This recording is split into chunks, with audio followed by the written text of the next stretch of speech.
అందరికీ నమస్కారం. జెటిన్ టీవీకి స్వాగతం. జడ్చర్ల మున్సిపాలిటీ పరిధిలో గల సంస్కార్ పాఠశాల విద్యార్థులు పర్యావరణాన్ని పరిరక్షించే పవిత్ర ఆశయాన్ని పెట్టుకొని నేడు పాఠశాల ఆవరణంలో మట్టి వినాయకులను తయారు చేసి సమాజానికి చక్కటి సందేశం అందించారు.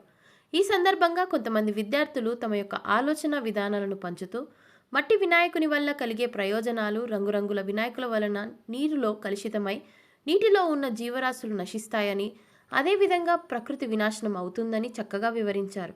ఈ సందర్భంగా పాఠశాల ఉపాధ్యాయులు విద్యార్థులకు మట్టి వినాయకుల యొక్క ప్రాముఖ్యతను తెలుపుతూ పర్యావరణాన్ని ఏ విధంగా పరిరక్షించుకోవాలో అనే అంశాన్ని అందరికీ అర్థమయ్యేలా విధంగా వివరించారు.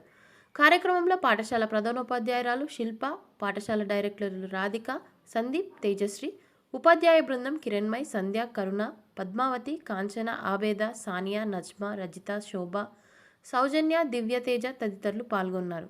ఇక మరిన్ని వార్తలకై జేటిన్ టీవీని సబ్స్క్రైబ్ చేసుకోండి. జరిగింది ఎందుకంటే పిల్లలకు మట్టి వినాయకుల ప్రాధాన్యత తెలియాలి.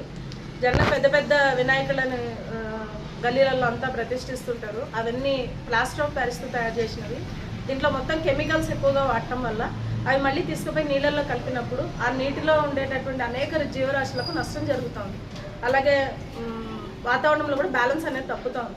సో పిల్లలకు వాటి గురించిన అవగాహన కల్పిస్తూ మట్టి వినాయకుల ప్రాధాన్యతను తెలియచేస్తూ వాళ్ళకి ఈ వాతావరణం పట్ల, పర్యావరణం పట్ల ఒక రకమైనటువంటి నాలెడ్జ్ని ఇవ్వడం కోసమని మేము ఈ కార్యక్రమాన్ని చేపట్టడం జరిగింది. పిల్లలంతా ఎంతో ఉత్సాహంతో గణేశుల్ని రకరకాల విధానాలలో ప్రతిమలు తయారు చేయడం జరిగింది. దాంతోపాటు వాళ్ళలో ఉన్నటువంటి సృజనాత్మకత శక్తి బయటకు వస్తుంది. అలాగే పండుగల పట్ల వాళ్ళ యొక్క దృక్పథాన్ని మనం సరిగ్గా నిర్మించిన వాళ్ళం అవుతాం ఈ కార్యక్రమాలు చేయడం వల్ల.